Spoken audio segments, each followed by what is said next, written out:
And welcome, brothers, sisters, working class heroes. This is The Rick Smith Show. Thanks so much for being here today on the big program. Lots to get to, lots to talk about. Officially, the number of dead from the coronavirus now over 400,000 officially. And they're saying, hey, by within a month, potentially 500,000. As the pandemic is growing, as the number of people dying is increasing. And, interestingly enough, the polling that has come out, ABC News had a recent poll that I thought was kind of interesting, where they asked, hey, do you think we got this thing under control? Do you think the coronavirus outbreak in the United States is completely under control, mostly under control, somewhat under control, or not under control at all? And the majority of the country, 52% as a whole, said not under control at all. And I guess that depends on exactly where you live. If you're in Los Angeles, not under control at all. Where I'm at, I'm in the middle of that, somewhere under control and not under control. But not good. This is kind of the legacy piece. And what's interesting to me is while Democrats, 70% of Democrats say that it's not under control, and 24% say somewhat under control. You've got Republicans, 28%, who say not at all under control, but 51% say somewhat. So they're even, I guarantee you, if this is taken in 2 months and things are as bad as it is now, those Republican numbers skyrocket. Because by saying, hey, it's not under control at all, it's Trump. And this really is the Trump legacy, is it not? After all the bluster and all of the lies and all of the stuff that's gone on, the thing I think history will remember him most for is how badly they bungled this outbreak. How poorly it was managed, and how from the beginning they were dismissive, how from the beginning the rose-colored glasses of optimism will be remembered as what potentially is going to kill over 500,000 people. And I still remember it was less than a year ago where he was saying, well, it's 15 cases, it'll be down to 0 soon. It's no big deal. It'll go away when it gets warmer.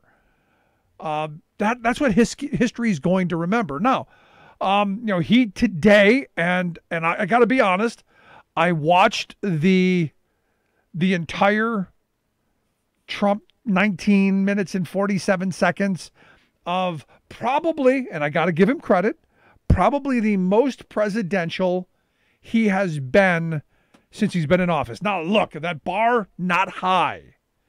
But to be honest, and to give credit where it is due, whoever they swapped him out with gave what I thought was, given his situation, given, being impeached twice, his approval ratings in the tank, the lowest ever, I thought this guy, whoever they got, whatever actor they came out to play Donald Trump today, I thought he gave a good speech, an attempt to rewrite history. This was a legacy maker. This was trying to repair some of the damage. This was trying to walk back on all of the inciting violence that he had done, all of the heated rhetoric, and admitted he's leaving office. He's concluding his time, which music to my ears, and I'm sure millions of other people. But that he tried to reframe the legacy. And for me, the legacy comes down to, I think what I hope people will remember is this statement by the American Medical Association, who came out and said today that 1 in 820 people in our country have died during this pandemic. 1 in 820. Often they say alone, typically away from family and friends, comforted only by physicians and nurses in layers of personal protective equipment. I'm hoping that's the legacy. The legacy of families being ripped apart, having to say goodbye to loved ones via Zoom or Skype or FaceTime because you can't be anywhere near them. And for a political party who talks about how much they believe in family values to have bungled this so badly and to have us in this kind of in a moment is going to be the legacy. Now, as I said, Trump did try to finagle some of the stuff. He went into how great he built the economy that Obama gave him. He went into how he just, helped destroy those job-killing regulations. I wonder how those workers who were infected on the job and ended up dying, I wonder how they feel about the lack of protections at work since OSHA was nowhere to be found. I'm just kind of throwing that out there as a thought. Maybe someone will take a poll. But he did try to rewrite. Space Force came up. That's going to be part of his. He hopes part of his legacy. Talked about how they've done amazing things nobody ever thought. And they had to throw that in if they're going to pull off a fake Trump. They're going to pull off a replacement. They had to throw in. Nobody ever thought we could do what we did, and we just did amazing things. It was fantastic. It was the best ever. Had to have that. But I'll be honest. Actually, and I hate to steal the Van Jones frame, actually looked presidential for a brief moment. Didn't go too far into the conspiracy. Didn't go too far into the accusations or finger pointing. Thought it was, and I know I'm going to take a bunch of what for it, but the reality is you got to give credit where credit is due. He did send a message. Whether he did it on purpose, whether he knew what the message was or not, the message was all those kooks who thought today was going to be the day that 190 indictments were going to come down and Joe Biden and Kamala Harris are going to be swept up in this big dragnet of Democrat conspiracy. And they were all going to be, taken to the gallows and, whatever the kooks were imagining. That didn't happen. Not going to happen. March, there isn't going to be a Trump inauguration. Not going to happen. And he kind of put some of that almost to rest by saying, I conclude my time as 45th president. It's time to go. He did say, our movement has just begun and, all of that stuff, which kind of gives him an opening to where if he wants to come back, there's an opening there. If his poll numbers don't stay in the toilet, and honestly, if he doesn't end up in jail in the next couple of months, if he doesn't end up penniless and in jail in the next few months, as numerous courts around the country go after him and the kids, because interestingly enough, didn't do the preemptive pardons that everyone was expecting. I'll be honest, I thought he'd pardon the kids. I did. I thought, he preemptively pardoned. Probably thought, as was explained to me, that a preemptive pardon on the federal level would make states look a little bit harder. Probably so. Maybe that was the thought. Or maybe he was just like, screw them all. In my final days, they weren't behind me. So the heck with them. Rudy Giuliani, no pardon. In fact, but Rudy came out and said, well, I don't need a pardon because I don't commit crimes, which made me laugh, almost a belly laugh, almost one of those uncontrollable kind of laughs where it hurts. The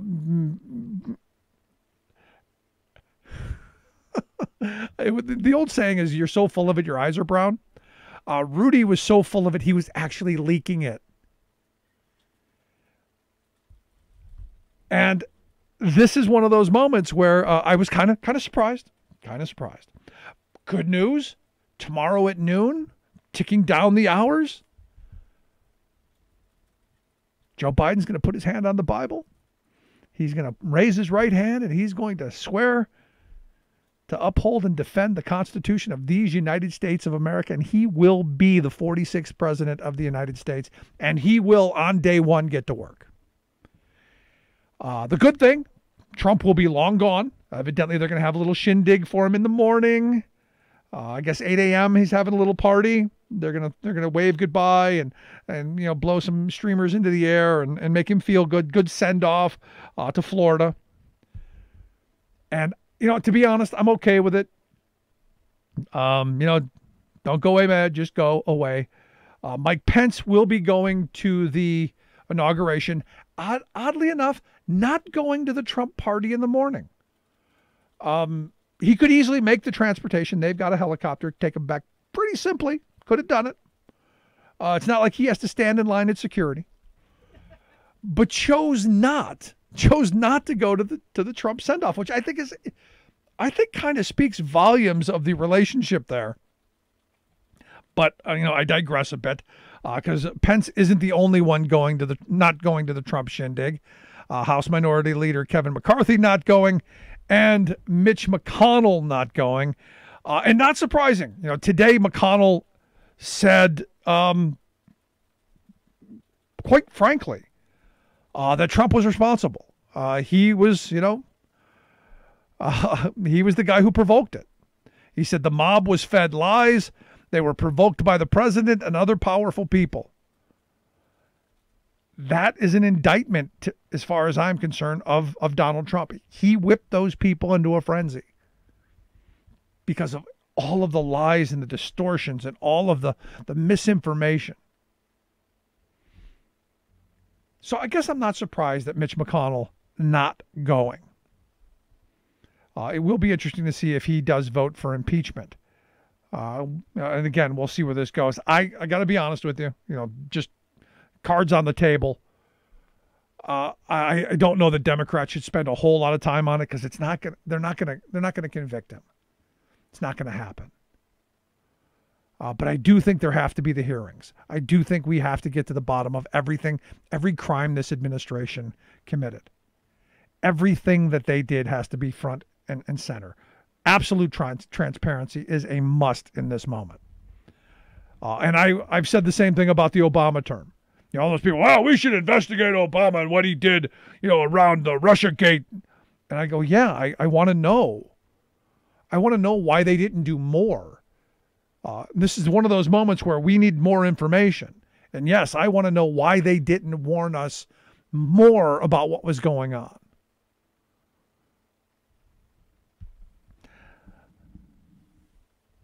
A new Harvard Cap Harris poll. 2/3 of us think that the election was fair. 34% say unfair. And you got to go, well, 34%, isn't that the number they throw around for the Trump loyalists? Isn't that the base? And they would clearly believe unfair. I just is what it is. This is going to be one of those things that we're going to be debating for a while. Personally, I believe it was probably the most secure election we've had. I still have problems with voting machines. I still have problems with a lot of things. I do believe we need to have that voting rights update. I do believe we need to go strictly back to hand-marked paper ballots. If you need computers to tabulate them so you can have an answer that day, fine. And then we actually hand count every ballot to ensure that they are the way they are. And as I said, during the election, I was very happy with the way I was able to vote here where I'm at in Pennsylvania. I requested a mail-in ballot. They sent one to me, had a control number on it. I took the ballot, I filled it out, I stuck it inside the secret travel envelope, and then I stuffed it back into the big travel envelope. And they got it there, and they go, hey, there's his name right there. There's Rick. Okay, we're going to check him off the list. They quick sent me an email. Hey, Mr. Rick, we got your ballot. All good. And then they threw the envelope with my name on it, and they took that one that I stuffed with the secret envelope, and they put that in to be opened and counted at a later date. All in favor of doing that. There's a way of checking off who was there, who should have been there, who shouldn't have been. I think it was one of the most efficient ways of doing it. And better than anything, once you open up the secret envelope, kind of like Christmas, woohoo, get to open the prize. There is hand-marked paper ballot. Countable. Multiple times. You could count it as many times as you want. We could have people come in and count it again and again and again and again as often as they want. Because it's right there. I actually like that. So pretty happy about that. I think, from what I'm hearing, HR1 and Senate Bill 1 going to be on voting and our elections. Pretty good stuff. Now, that's going to take some doing because you only got 50 votes. And Democrats love to shoot themselves right squarely in the big toe. So we'll see what gets done. Some good news today, though. The Biden cabinet began the hearings on getting some of the cabinet people put into position. Janet Yellen, the Treasury Secretary, hearings began for her. Avril Haines, the Director of National Intelligence, that began. Alejandro Mayorkas, Homeland Security Secretary, and Antony Blinken, the Secretary of State. They are the first wave of confirmation hearings. Let's hope that those go through smoothly. I don't know that you get to 51 until Kamala Harris is sworn in tomorrow. Yay! And we get something done. And I'm hoping right away they, feet on the ground running and getting stuff done starting right from the very beginning. And as I've said, for me, one of the priorities is obviously the pandemic, making sure that we get shots into people's arms, we get the vaccines out, we get them immediately pursue the Defense Production Act to get more production happening so we can roll them out more and we can get, bring in, the National Guard if you have to. We've got 25,000 of them lining the streets of D.C. Maybe put a needle in their arm and say, hey, go find somebody. But get something done. And that's kind of my thinking for this first bunch of days. We got to get stuff done. We got a lot of work to do, not a lot of time. Got to get stuff done. And have the little party, have a little celebration. I know there are a bunch of Zoom celebrations tomorrow, which will be fun, good, celebrate, the unity, the transfer of power, because it happened. It's going to happen. We are going to have a bloodless transfer of power, something that our country has been the beacon of. And even in this dark moment, it's still going to happen. And that's something to celebrate. So lots and lots to get to. Going to take a quick break. Right back. Stick around. You're listening to The Rick Smith Show. More American than workers standing up, and the union gives a voice to win. On The Rick Smith Show. I'm Rick Smith, and this is Labor History in 2.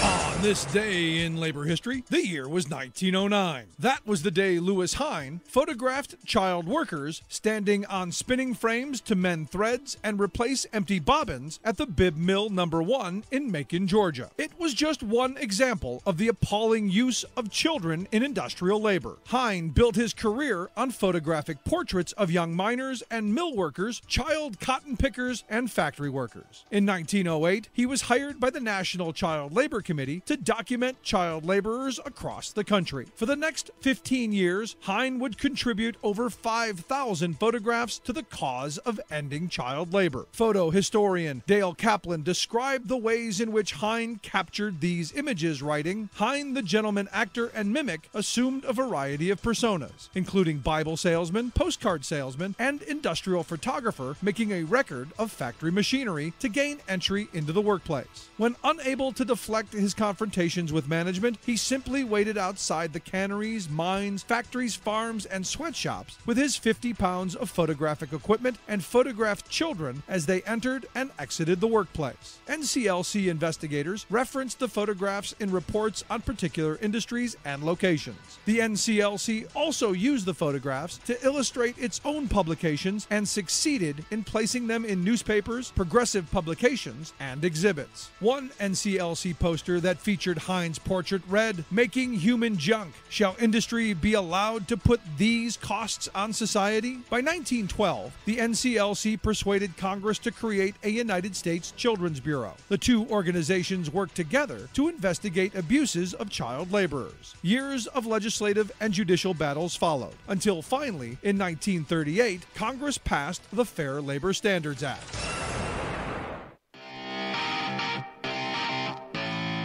Welcome back to the Rick Smith Show. Now, here is Rick Smith. So in just, not all that many hours, we're ticking down the clock till Joe Biden becomes president. And then what's he going to do? Look, I mean, the pandemic has shown a lot of flaws in our economy. We have enriched the very wealthy while millions of people have struggled. His American Rescue Plan, I think, tries to address some of that. But ultimately, we got a billionaire class who just got insanely wealthier and didn't kick in for the rest of us. Something seriously wrong with that. And I hope we take care of our tax problem. And here to share some thoughts on, well, what our tax problem is and how we get through some of it, I've asked our good friend Mark Rickling to come talk with us. Mark is the Policy and Legislative Director there at Americans for Tax Fairness. AmericansForTaxFairness.org is their website. Mark, thanks for taking time for us. Thanks for having me back on your show, Rick. Always a pleasure. So here we are in this moment. I think, as I said, I think the pandemic has highlighted just how unequal our society is, where the very wealthy did not just okay, they did wildly okay, and while the rest of us, we're hanging on, if that. You're absolutely right. So you mentioned in your intro, nominations were started today. Janet Yellen appeared before Senate Finance, and in her testimony, she talked about a K-shaped recovery, something that was in effect even before the pandemic hit. And that's what we are really seeing when we look at the facts and the figures. A lot of us are struggling. Certainly those of us that are not fortunate enough to be able to work from home, work in the service industry, work where we have a job that we have to face the pandemic up close, have been suffering. That's not true of the nation's billionaires. We've got about 650 billionaires in this country right now. They have made, during this recession, during this depression, during this pandemic, about $1 trillion more since last March until December of last year, which just is absolutely insane. And it just shows how broken and how rigged our economy is. And for me, one of the hopes, and I talked about this all during the election, one of my hopes is that Joe Biden will do something about that. I mean, Donald Trump made it worse. The hope is that Joe Biden does something to reverse that worse. So the greatest thing happened, I think, and it seems like each week is another lifetime, but a couple weeks ago in the Georgia elections, obviously Democrats were successful. And now the Democrats have a majority in the Senate. Joe Biden will be able to pass some of his investment, some of his tax plans, and definitely his pandemic relief plan with Democratic votes. So I think that's incredibly heartening. And I know we at Americans for Tax Fairness are gearing up to make sure that those tax plans, when Joe Biden, when we start to recover, looks to how to pay for some of this infrastructure spending that we know our country needs, that those tax plans are as strong and as forceful as possible so we can get the best investments as America as possible. No, I'm with you, and it's something that has to be done, but we're talking about Democrats here.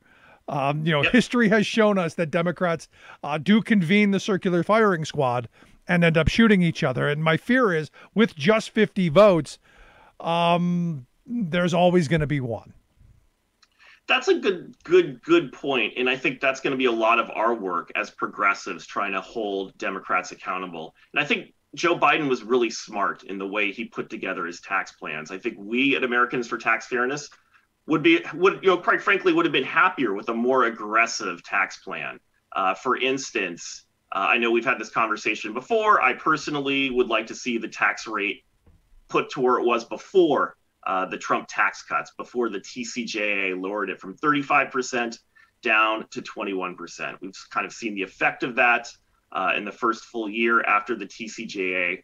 91 profitable corporations, 91 of the Fortune 500 companies paid no tax whatsoever. That should just be repealed. We go back up to 35%.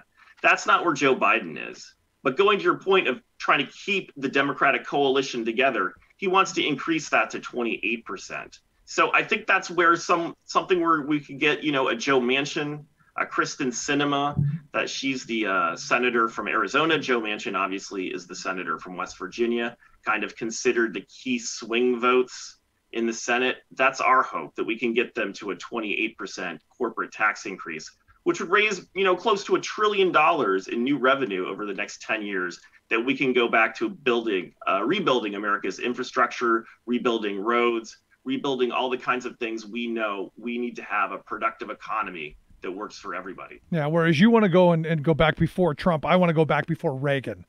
Let's have the tax code that before Reagan destroyed it, or better yet, let's go back before Kennedy destroyed it, the Eisenhower tax code. Back when we had our wars, we built infrastructure, and we paid our bills, and weren't saddled by generational debt. That's where I would like to see us go. Never going to happen. Fantasy Island, never going to happen. But that's where we should be starting the conversation. I think you're absolutely right. I'm right there behind you. But one of the things to keep in mind is that things are so bad now in terms of wealth inequality and income inequality. I think things that back in the Reagan era you couldn't get any Democrats for, you're now hearing Joe Biden, for instance, put into his tax plan, especially the way the people at the very top, the people making that $1 trillion during this pandemic, they've been making out like bandits. So Joe Biden has some really aggressive things to do in his tax plan that would stop that would make them pay their fair share. Essentially, how they pay for taxes from wealth. You and I, we work for a living. Every 2 weeks, our taxes are taken out of our paycheck, and we can say that, the withholding in our pay stubs. That's not how taxes work for people that own a lot of things, that own huge stock portfolios. Essentially, they are taxed only when they sell something. And so the secret is never sell anything. And then at death, pass it to your heirs tax-free. Joe Biden is going directly after that problem. He wants billionaires, people making $1 trillion during the pandemic, to pay their fair share, to pay as much as you and I pay in our taxes. Yeah, and never, like you said, never sell any of that stuff, and then borrow money against it. Because the banks will give you can take money from yourself at the bank, pay yourself the interest, and then write it off of your taxes so that you pay even less. I mean, that's really exactly just right. this crazy system that if you had to sit down and actually write it out, no one would actually write out. I think that's exactly right. So, maybe back in the Reagan era, you couldn't do that because people would say, oh, you're going to kill the job creators. They're the ones who make the economy go. You can't expect them to pay taxes on all their business profits. We've lived, with 20, 30 years of that. No one believes in trickle down anymore. Everybody knows they need to pay their fair share. And that's what Joe Biden's plan aims to do. So I think that's really a move forward in terms of making the people at the very top pay what they owe. Mark, I get people who go, what do you got against rich people? I go, I don't have anything against rich people. I just think that we can use resources much better to do the things that we want collectively done, like pave our roads and rebuild infrastructure, but all those other things. We all get upset about homeless veterans. We all get upset about homeless children. We all get upset about a bunch of things that individually we can do nothing about. But collectively through our government and taxing people who have the ability to shoulder those taxes, that's how we do those things. And it's how we used to do things. It's not socialism. It's not communism. It's just called being a part of a good community. It kind of takes us back to the caveman days. It's not that hard to figure out. The one with the bigger shoulders carries more water.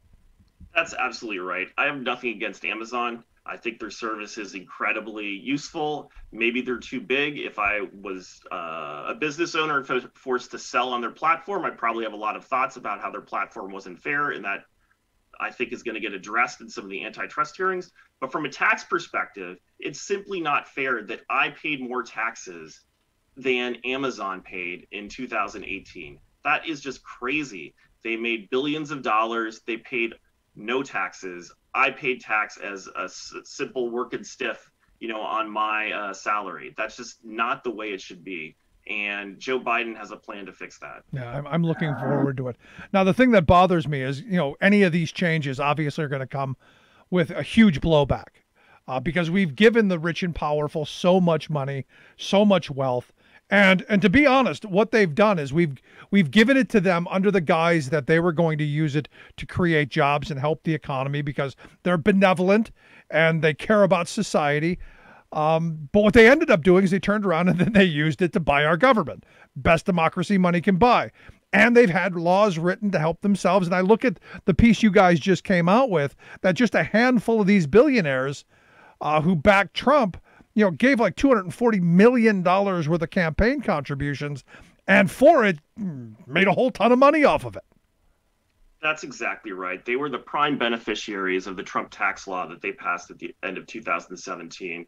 And we looked at their political giving to the Trump campaign since then. And this is only what's on the books, what's official, direct campaign giving that they have to record. This has nothing to do with sort of the dark money, the sort of political groups they can fund on the sly to put out their stuff that I think, you talked about HR1 and S1, the kind of good government reforms that would make sunlight available to see all that kind of political giving. So this is just what we could see. And they gave $236 million to the Trump campaign.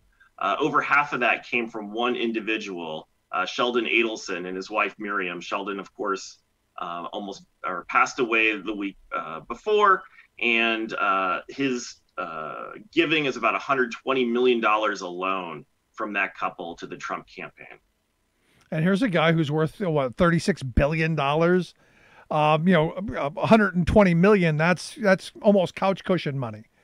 And for what he got from it was a bunch of deregulation, a bunch of favors from this administration. And for me, none of this stuff ever comes for free. These rich people didn't get rich by giving money away. They got rich by investing. And Trump himself, when he was a candidate, said the same thing. He gave money away expecting when he needed a favor, he knew to call. And I look at this and I go, what did they get for it? They got a huge amount of money in taxes foregone, a huge tax cut. The estate tax cut was watered down in the TCJA. Sheldon Adelson is the poster child for avoiding taxes at death. He structured a bunch of loopholes that go by weird acronyms. Probably the most prevalent of one is called the GRAT, the Guaranteed Annuity Trust, Retained Annuity Trust. It's a way that he can give to his heirs and give political donations without ever having to pay any of the tax on any of the gains he's ever made. So he is the poster child for avoiding paying your fair share of taxes. And what did he do with that money? He recycled it into the Trump campaign that not only is for low taxes, but as we saw in the closing days of the Trump administration, has no commitment to democracy, a peaceful transfer of power whatsoever. Yeah, a couple other names that caught my attention on your list. There's Sheldon Adelson and his wife, Linda McMahon, from WWE fame, Mr. Isaac and Laura Perlmutter, Bernard and Billy Marcus, Kelsey and Amy Warren. Then there's Joe Ricketts and his wife. Ricketts, who I just talked about yesterday, is starting a news network, the Straight Arrow News Network. And I saw this and I put the two of them together and I'm going, because he wants straight down the middle news, no pontificating, no ideology, straight down the middle. And I see this, the $8 million that he handed off to Trump. And I got to wonder, how straight down the middle would you report that? Well, I think he's going to be very favorable to the Republican Party, the party that only wants to cut taxes, the party that only wants to give rich people a tax break. He's worth about $3.4 billion. Rick, and certainly he was one of the prime beneficiaries of the Trump tax cuts. And as we saw, for the rest of the Trump administration, they never did it, but they wanted to pass even more tax cuts that would go primarily to the wealthy and to corporations. Yeah, another name on the list is Diane Hendricks, who she's been on my radar for a long time. For those who don't know, if you go back to the 2000 uprising in Wisconsin, she was one of Scott Walker's key contributors. In fact, there's that famous video of her, almost orgasmically asking, when does, Scott Walker go after making Wisconsin a right to work state? And for her, all of the labor attacks, all the attacks Trump did on the labor front had to make her all tingly all over. He's worth about $8 billion and gave Trump about $5.5 million over the course of the past few years. So, I mean, you could just see it's a reinforcing feedback loop. Tax cuts and donations, more tax cuts, more donations. Yeah, and it just seems, is it really just that simple? And I mean, this is where I come back to HR 1 and Senate Bill 1. which what I'm told is going to hopefully address this, because we've got to get this kind of money on both sides out. Because it's apparent that the Republicans don't care about their voters. It's about their donors, and some Democrats feel like that. I think that's right. You mentioned that, Trump, before he got into politics as a candidate, he gave on both sides of the aisle. So it is a problem for both parties. It's not just a Republican Party. But I think we can see that the Democrats have put two bills forward, almost virtually the same, that would do a lot to fix this issue. And that says something. It also says something that, the Republican Party has no credible reform in terms of limiting the amount that rich people can use to buy politicians. For them, according to the Supreme Court rule, money is speech. That's what they believe. That's what they think, that you can't stop a Sheldon Adelson from buying politicians, from using the money he gets via his tax cuts to put more and more money into the political system and make our voices, because we don't have as much resources as he does, Rick, matter less and less to people in Washington. I mean, it just seems like you're talking about almost $250 million that a handful of people gave to Donald Trump asking for favors. That just completely outweighs any of us, the working people. And I guess then we wonder why we don't get policies that ensure that we get health insurance, ensure that we get a living wage, ensure that our retirement security is protected, ensure that we have safe schools and good schools, and go down the list of things that we need. It's amazing. It's not, I guess, not surprising why we don't get those things. It's not surprising at all, and I really hope, knock on wood, that this is an inflection moment. Certainly with what happened on the 6th, I think should be a wake-up call to everyone. Everyone knows the economy is rigged. Everyone knows we need to fix our nation's economy that doesn't let working people, middle-class Americans succeed to the extent that billionaires are making $1 trillion during the pandemic. But I think we can also now see how badly damaged our democracy has been during the Trump administration. And those two things go hand in hand, Rick. Yeah. The rigged economy, our rigged political system are two sides of the same coin. And I really hope this is an inflection point. And with bills like HR1 and S1, tax and investment plans like President-elect Biden has put forward during his campaign, start to bring back the America that we all grew up loving and knowing. There you go, Mark. I appreciate the time. Good stuff as always. Look forward to talking to you again. Thanks for having me on again. It's always a pleasure. Good stuff. Mark Rickling, Policy and Legislative Director there at Americans for Tax Fairness. AmericansForTaxFairness.org, their website. Quick break. Right back. Stick around. Thanks, Mark. Appreciate it, man. Remembering that united we bargain, divided we beg. Rick Smith.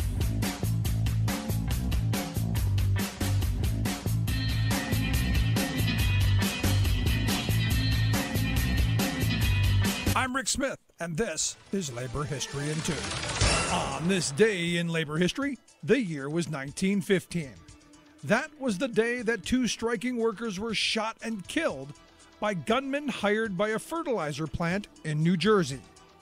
In addition to the 2 killed, many more were beaten and injured by the hired guns. The workers were represented by the Chemical Workers Union. They had gone on strike after their wages were arbitrarily slashed by the company. That past October, their pay was cut from $2 a day to $1.60. The company promised to end the 20% cut in the new year, but January came and the massive wage cuts were not restored. Fed up, the men called for a strike on January 3rd. And on this fateful day of the shooting, strikers believed that a train coming in from New York was going to deliver strike breakers to the plant. 200 of the strikers came out to meet the train. According to a police officer on the scene, some strikers peacefully boarded the train to check for replacement workers. They found none. But then armed detectives hired by the company rushed out of the plant. They shot indiscriminately into the crowd of unarmed strikers. One of the 2 men killed was said to have had 6 bullets in his body. The policeman who observed the violence recalled, "It's impossible to describe how those unarmed, defenseless men were shot down. Some ran and escaped injury. Those who were unable to get to high ground made for the swamps. And it was those men that were shot, beaten, and then shot again." 31 of the hired guns were arrested. 9 were found guilty of manslaughter. The the strikers returned to work at a new daily wage of $1.80 an hour.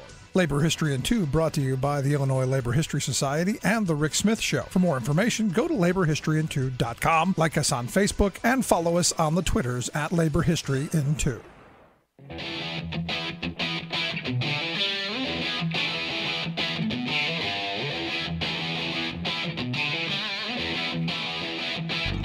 Welcome back to the Rick Smith Show. Now, here is Rick Smith. So, the Secretary of State, Mike Pompeo, on his final day, and oh, thank goodness.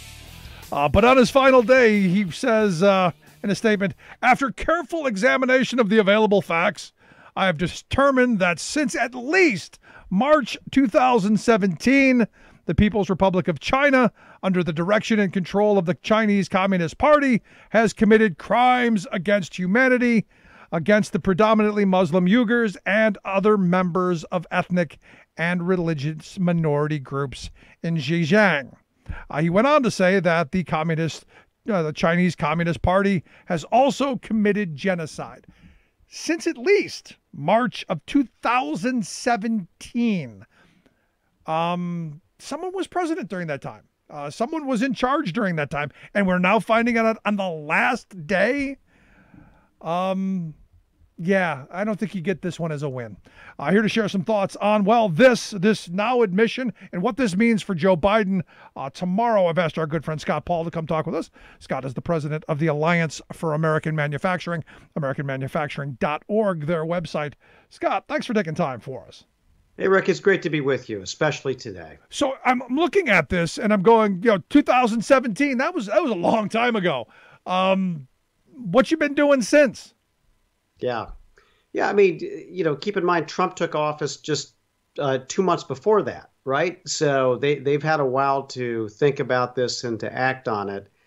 And the intelligence has been there. The publicly available reporting has been there. And I know it may seem unimportant to a lot of folks who are worried about where the next paycheck will come from or how they can stay safe during this pandemic. But more broadly, what happens within China impacts us all as consumers, as workers, as people who have values and a moral compass. And the fact that the Chinese Communist Party has, with the Uyghur population, which is predominantly Muslim in Western China, has done terrible things. I mean, forced sterilization of the women, in some cases, forced marriages with ethnic Chinese, put into what looks a lot like concentration camps, slave labor, forced labor, a complete destruction of their faith traditions, of their culture, of their education system. It has been systematic, and it's impacted millions upon millions of these Uyghurs. And I'm glad that the State Department has declared this a genocide. It is clearly a genocide. And so maybe in that way, they have handed the Biden administration a bit of a gift where Biden can say to the Chinese, well, this was the determination that was made. I have to imagine he's going to stand by it because the facts are irrefutable. And there are a number of key folks within the administration who I assume hold the same point of view as Secretary Pompeo does. But this whole time, Rick, we've known about it. The Trump administration has known about it and hasn't acted on it, and probably hasn't acted on it for its own tactical reasons, thinking it might be easier to get a trade deal with China, or that some other issues might be a little more important to him. And so I guess we can say better late than never, but this by no means demonstrates any sort of 180-degree shift to a moral compass on the part of the Trump administration either. Yeah, because it's been in the news for at least the last year. Oh yeah, and to come out in the 11th hour and now say, oh, no, we've now decided, it seems a bit off. Now, to your point, I agree. They probably were trying to figure out how they're going to use this in some kind of a trade deal so Trump can come out looking like a winner. And look, and I have to say this every time I talk about Trump and China, I give him credit for drawing attention to the issue. This is something I've been talking about. We've been talking about for years now. And the fact that he brought it to the light and now made it okay for the Republican Party to talk about free trade in a different way, I think is a great thing. Good on Trump for that. Outside of that, he's boogered up everything else. And how does Biden begin cleaning up the mess? Because our relations are much more heated than they've ever been.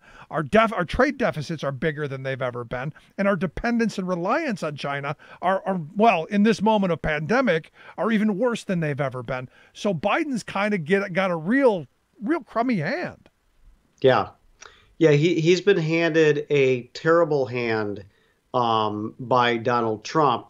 And Donald Trump probably thought he was handed a terrible hand by Barack Obama. He wasn't wrong about that, by the way, on China. And Obama thought he was handed a terrible hand by George Bush. And so it goes back a way. And I'll be honest, no president has gotten it right on China yet. Absolutely no president has come close to getting it right. Nixon through the opening, which was a triangulation, certainly Clinton bringing China into the WTO, Bush not enforcing anything, Obama waiting too late. I mean, enormous mistakes across the board. And Trump was so eager to make a deal on China that he sacrificed a lot of American values in the process and accepted a deal that China is not going to meet, may not face any consequences for meeting, and didn't address the core issues. The people working in factories all across the country depend on, like the fact that they're competing still against the Chinese government and not other private sector companies, or that those imports coming in from China are heavily subsidized, or that China is still manipulating its currency, or that a lot of China's pollution and workers' rights suppression have a price impact, as well as an environmental impact and a real human impact in China that affects jobs here. And just to the point on the Uyghurs, probably 1 out of every 5 garments that's imported that has cotton in it has probably Uyghur slave labor in it.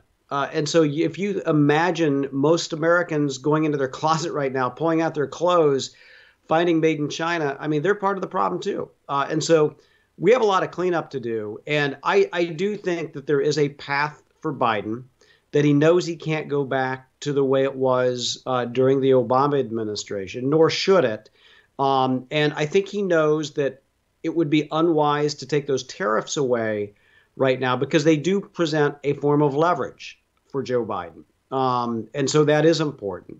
And so it's how he uses that leverage and what issues he prioritizes that are going to be the most important. And my hope is that instead of being deals on soybeans and signing ceremonies, that it's fundamentally about creating a level playing field for American workers by reducing subsidies in China, state ownership in China, increasing environmental protections in China, or having them pay a cost if they don't through what's called border adjustment, and raising up workers' rights. And I think those are very important.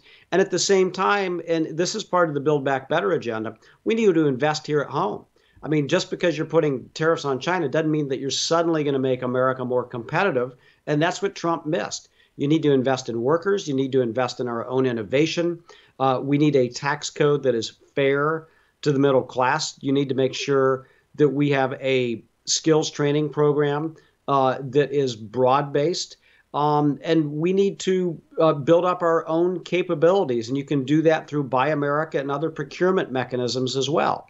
And so I hope Biden will use these tools, because it's important not only to push back against the aggression of the Chinese Communist Party, to make sure there's a level playing field overseas, but to make those smart investments here at home as well. And with that, I do think that we can rebalance the relationship. We don't want China as a Cold War enemy. We don't want to start a shooting war with China. But we do want to make sure that China understands that we're not going to tolerate unfair trade practices, and we are going to speak out when we see crimes against humanity. And I think hopefully Biden can help to project that through his economic policy and through his foreign policy. And unlike Trump, that we can work with allies to do this when we're able to persuade them to join us in these ventures. You know, I look at, I don't know if you saw the interview with former Secretary of State Rex Tillerson, who he believes that in the next decade, we're going to end up in some type of a conflict with Russia or with China. Do you see that? Do you see his point and where we're heading? I don't know that I agree with Rex Tillerson. I mean, obviously that's a possibility, just as it was. And I know, we both were raised during the Cold War, right? And it was entirely possible that there could have been some terrible conflict with the Soviet Union. Mutual assured destruction, sure. Yeah, and we all live with that, and it was terrifying. I don't want to re-experience that with respect to China, but there were also mechanisms that we put into place during the Cold War to try to reduce those tensions. And so I do think that that is possible as well. I do think China has major ambitions, and I think Xi Jinping has only grown in that type of nationalism and that ambition. And so I do think that we need to be forceful, but we don't need to be overbearing or warmongering as we're doing this. We need to, if China knows that we have lines here with respect to human rights, democracy, other types of issues, I believe that it is possible to reach an understanding, but we will be in a better position to do that if we develop more capabilities here at home to make semiconductors, to make batteries, to make all that stuff that we now depend on China for, from medicines and PPEs to components that go into our clean energy future. We're entirely too dependent on China. And that was a huge mistake that corporate America was eager to do because they could line their pockets.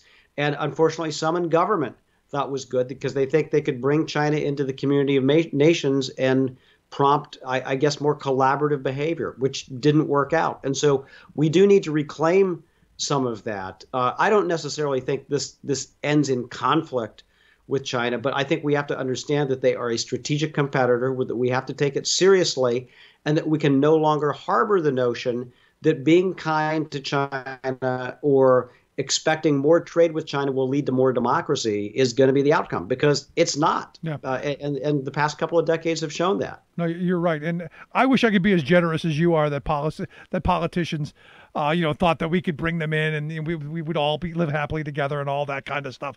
I see it as people were just purely greedy. They saw cheap, exploitable labor. They saw lax environmental regulations, and they saw corporate America just doling out cash, which is why we kept the pipeline open to let them go, and we actually paid their moving expenses.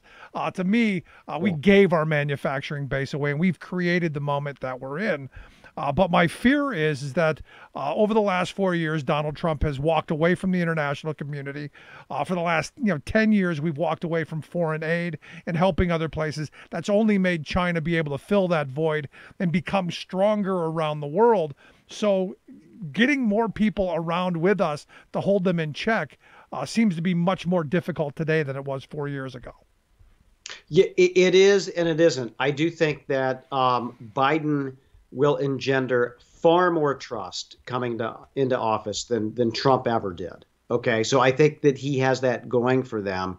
And I don't think that China has been particularly adept at keeping lasting friends, that the Silk Road Initiative, that all of this other stuff is kind of a 21st century form of colonialism with Chinese characteristics, right? They want something in return. They want exclusive access. They want the money. They want to send their workers to these locations around the world as well, and they want to build up military facilities. And so I do think that it's possible for Biden to engage, particularly with Europe and our allies in Southeast Asia, to check this. And if they know the United States can be a reliable ally and will work in concert with them, I think that there's a chance, although I agree with you that I think some countries are so kind of intertwined with China that they don't see the kind of threat that we may here. And I think that we need to deal with that. And Rick, above all else, and I want to be very clear about this, I think the way that Trump approached this too often resulted in scapegoating Chinese people, both here and in China as well. And that is completely the wrong thing to do. That's exactly what the Chinese Communist Party wants to see happen. Yeah. We have to be very careful about this approach to make sure that it's obviously not in any way racist or inflammatory, but that our objections are against the actions of the Chinese Communist Party, which a lot of people have fled to, and that we are in concert with them, trying to make sure that their rights are protected no matter where they are. Yeah, that's an excellent point. Last question I've got for you. The inauguration on Wednesday, a lot of people have thoughts of things that they want to hear. I'm curious, what are you looking for in the president's, our president-elect, soon-to-be president's inauguration speech? Well, I think Joe Biden has done an excellent job of articulating a vision for the short term and the long term in the United States, summarized by getting us through this pandemic, number one. Number two, making sure that we have an economic recovery. Number three, making sure that we erode structural racism in this country. And number four, building back better. And so I expect him to articulate that. I think a lot of Americans will be on board with that. And we look forward to working in the Congress and with the Trump administration to making sure we are making those transformational investments in our future, in our infrastructure, in our clean energy, and that we are making that in America. And that, I think, is something that will have lasting benefits for communities in Pennsylvania and around the country, for the middle class, for a generation to come, if he can get that done. No, I'm right there with you. Scott, I appreciate the time and the thoughts. Thanks so much. Of course, Rick. Thank you. Good stuff. As always, our good friend Scott Paul, president of the Alliance for American Manufacturing. AmericanManufacturing.org is their website. And to his point, look, everybody, both sides of the political aisle on board with the idea of building it here, purchasing it here, domestic production, domestic consumption, buy American, very popular. Even Trump, referenced it today in his little goodbye spiel. A good place to start, and I think Scott's absolutely right. Let's take a quick break. Right back. Stick around. You're listening to The Rick Smith Show. We're working people. Come to talk. Remembering that united we bargain, divided we beg. Rick Smith.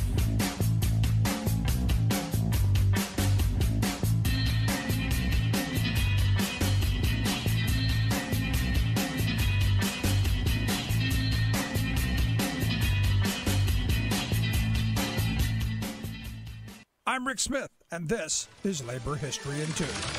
On this day in labor history, the year was 1920. 3,000 members of the Filipino Labor Union went on strike against the Hawaiian Sugar Planters Association on the island of Oahu. Plantation bosses intentionally recruited Filipino workers in an effort to weaken the Japanese labor force on the island. The bosses pitted one group as strike breakers against the other. The Filipino workers were paid 30 cents less each day than the Japanese workers, in a blatant effort by the plantation owners to sow interethnic disharmony among the employees. The workers also had to purchase goods at extremely high prices from the company stores. Filipino-born Pablo Manlepit, trained as an attorney, became a vocal organizer with the workers. He helped lead the strike, which called for an 8-hour workday and a pay increase. The Japanese Federation of Labor quickly joined the strike, increasing the strikers' numbers to more than 8,000. Portuguese, Chinese, Puerto Rican, Spanish, Mexican, and Korean workers all took part in the fight for better wages, hours, and conditions. The plantation bosses boss's strategy of intentionally creating ethnic tension had failed, and 75% of the sugar workforce on the island of Oahu participated in the strike. The action cost plantation bosses $12 million in lost production. In response, the heavy-handed bosses evicted more than 12,000 workers from their homes. The now homeless strikers stayed with friends, in hotels, or in makeshift accommodations. Some took shelter at Buddhist and Shinto churches. Christian churches on the island opposed the strike, however, and turned away the homeless workers. The strike lasted nearly half a year, and despite the evictions, the overwhelming financial challenges, and a Spanish flu epidemic, the unified workers stood strong and won a 50% increase and better benefits. Labor History in 2 brought to you by the Illinois Labor History Society and The Rick Smith Show. For more information, go to laborhistoryin2.com, like us on Facebook, and follow us on the Twitters at Labor History in 2.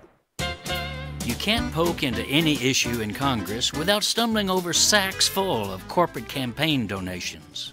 And the recent eruption of pro-Trump mob violence inside the U.S. Capitol exposed boodles of that special interest cash to public view, much to the embarrassment of major Wall Street banks, Silicon Valley tech giants, and CEOs of brand-name corporations. Hundreds of thousands of their political dollars were traced to the mayhem in our Capitol. Specifically, their money was going into the coffers of 147 Republican lawmakers who backed the fraudulent Trumpster attempt to overthrow last fall's presidential election. Acknowledging the damage these revelations did to their public image, the corporate interests responded forcefully. How? They issued press releases condemning violence.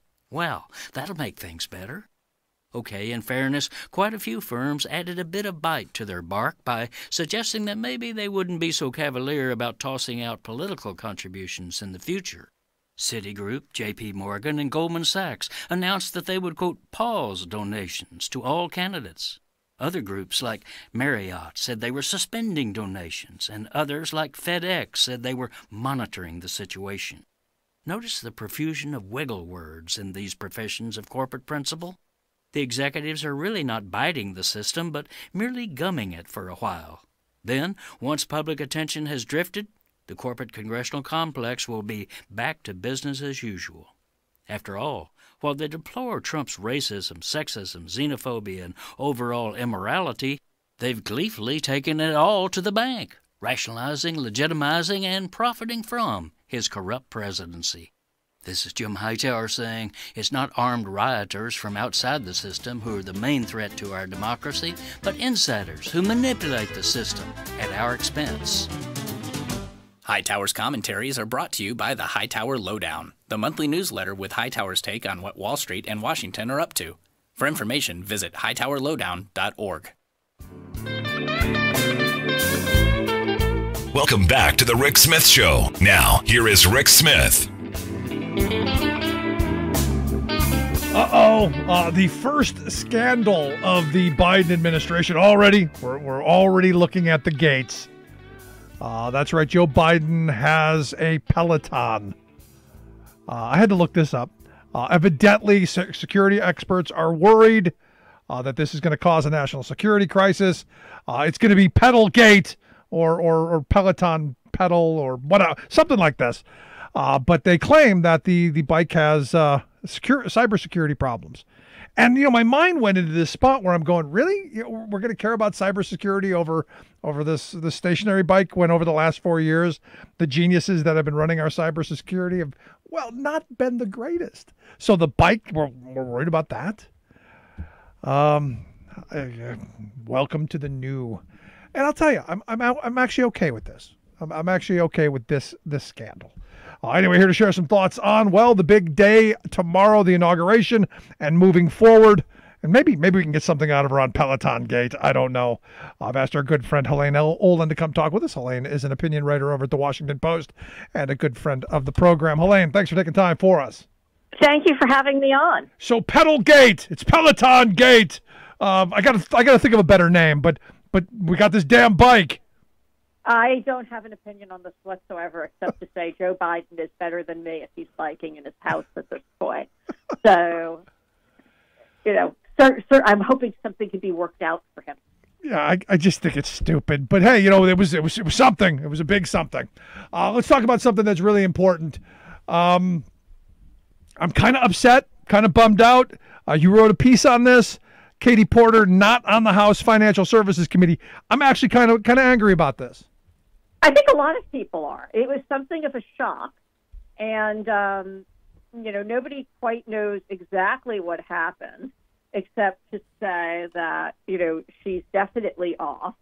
It seems like she wanted to serve on some other committees and wanted a waiver to still stay on Financial Services Committee. It gets into very technical insider Washington stuff, which, as I put it, is why everybody hates Washington, because this stuff doesn't matter to anybody but anyone in Washington, Yep. to whom it is extremely, extremely important, people. But essentially, Financial Services is something that's called an exclusive committee. The other two committees are not exclusive. But if you're going to be on a committee that is exclusive, like Financial Services, you need waivers to serve on other committees. And anyway, to make a very long story short, a long, complicated story short, she wasn't able to get the waiver. Some people believe that has to do with the fact that Maxine Waters, the chair of the Finance Committee, didn't want to give her the waiver, and, which might or might not be true. But the fact of the matter is nobody stepped in to work this out.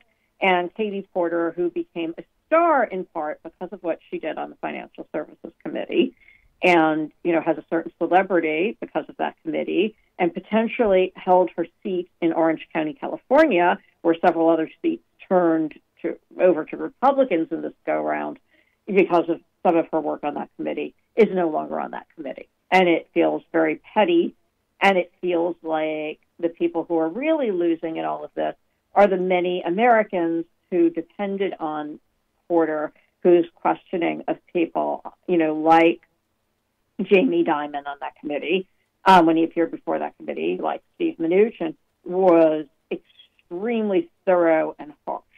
Yeah, I mean, I'll be honest with you. I want Katie Porter and her little explainer board. I want her on every damn committee. Right, that's what a lot of people said. They were like, how can you not find yet another committee for her? But she is definitely not going to be on there. Yeah. So you say it's a technical, highly technical thing. I say it's Democrats convening the circular firing squad. Oh, I would agree with that too. But it was, what I would say is the anonymous, insider who said she took a gamble and a risk when she did that was not incorrect, right? By Washington standards, he was not incorrect. But she had really no reason to think that it was going to be as big of a risk as it is, because other people in similar situations have received waivers both in the last session and in this session. Right. So now she's not necessarily on that committee, mind you, but on others. Right. So she's no longer on the House Financial Services Committee. Where did she end up? She ended up on Oversight, which is where she also was last, and that's where she did the questioning of, if you remember, the pharmaceutical CEO of Celgene, where she pointed out their cancer drug had gone up in price by an insane amount while he had gotten millions of dollars in raises. And she's going to be on Natural Resources, which is actually a very good platform for for climate change.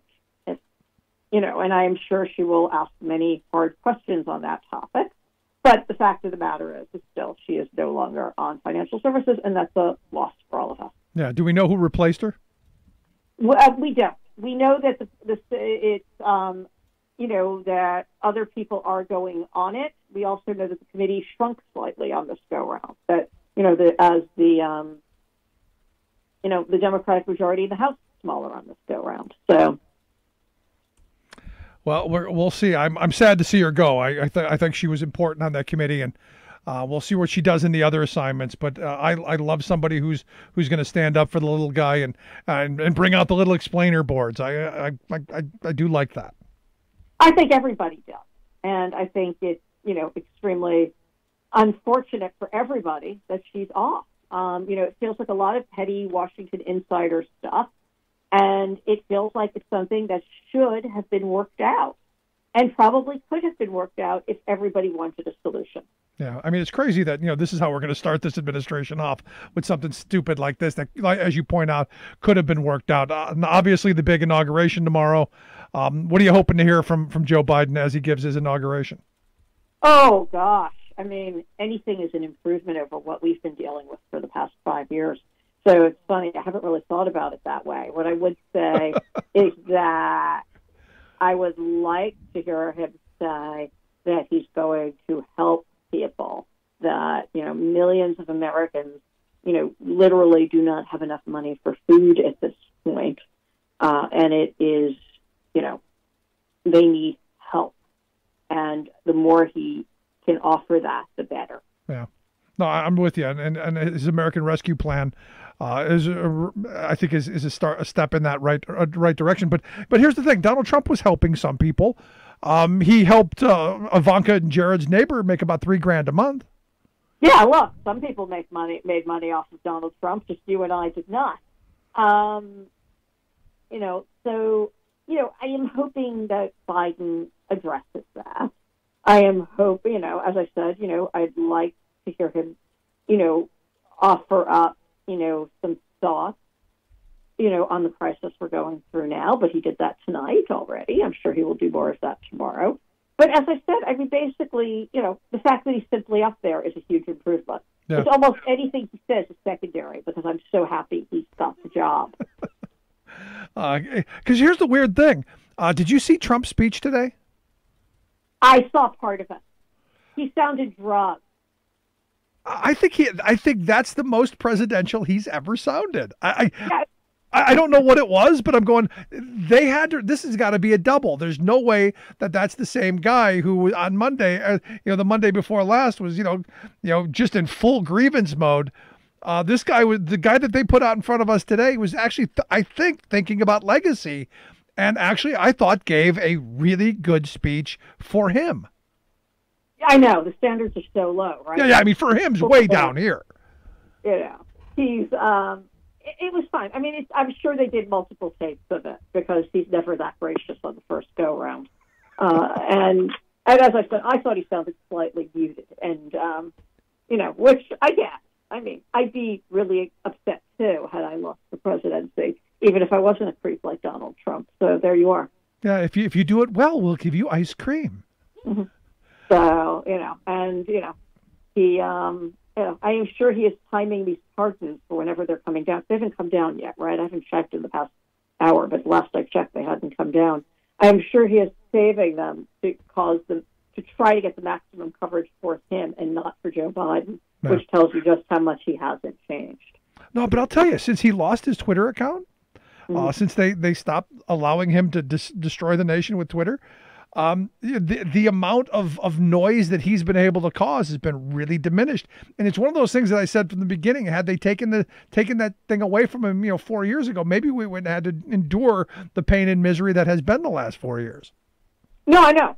Twitter's not good for a lot of people. I actually have logged off temporarily. I'm sure I'll be back on by tomorrow. I actually shut off all my mentions this week because I just found the sort of free-roaming nastiness to be so awful. And it doesn't bring out the best in anybody, right? We all eventually respond. Not that I did this week, but I was like, I don't need this right now.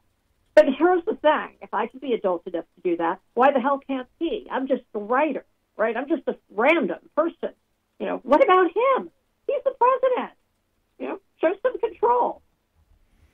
Yeah, that the control, not something high on the agenda there. No, but I did want to get to the $3,000 a month because you had written a piece about Jared and Ivanka, made the Secret Service detail use the neighbor's bathroom that we paid $3,000 a month for, which I just thought was really just the kind of the fitting story of this. And I mean, this is. I know there wasn't it? I'm sorry, but there really was something about it. It was sort of the perfect story of they literally were flushing money down the toilet, right? And it just showed their lack of utter and complete grace, right? So for people who are listening who don't know the story, Ivanka and Jared Trump, when the Secret Service first started guarding their their mansion in Washington, which is variously identified. I should say the Post identified it as 5,000 square feet, so that's what I went with. But other reports have it as over 6,000 square feet. Either way, 5,000 or 6,000 square feet, it's pretty effing large. And second, it had 6.5 bathrooms. And somehow in there, they couldn't figure out a way to let the Secret Service in to use the bathroom. So this literally leads to the Secret Service at one point having to beg neighborhood restaurants and neighbors to let them in. And finally, somebody arranges to borrow a toilet from a neighbor for about $3,000 a month. And, even the neighbor was kind of like, okay, this is really weird, but yeah, I'll take the money. Absolutely. But it's more than just the sort of literal flushing the money down the toilet. They're kind of flushing their own reputation down the toilet, because who doesn't let the people literally guarding your life use the toilet in your house? What sort of person are you? How could you do that? Exactly. I mean, it's just one of those things. In fact, there was the one story where the Secret Service evidently had to run down the street to the Obama's house. Right, and then one of them who left what was described as a mess that really couldn't be printed in the paper in that room, and it's like, oh my God.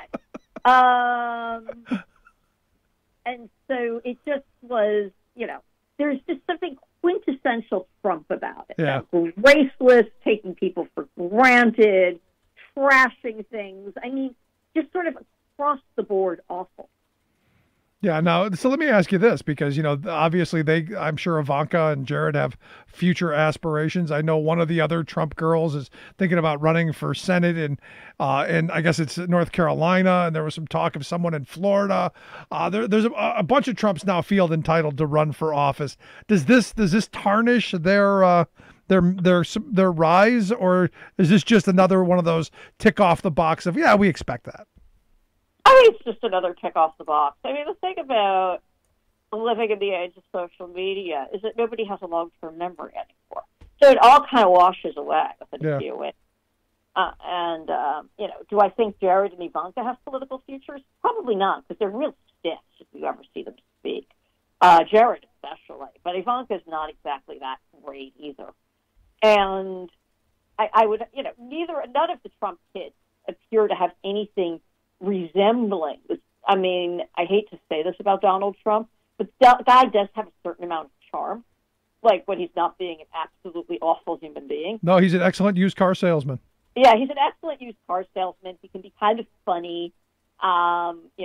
It's one of the many tragedies of this period is that you can actually kind of see how it all could have gone very differently within him to some extent. His kids have zero of that.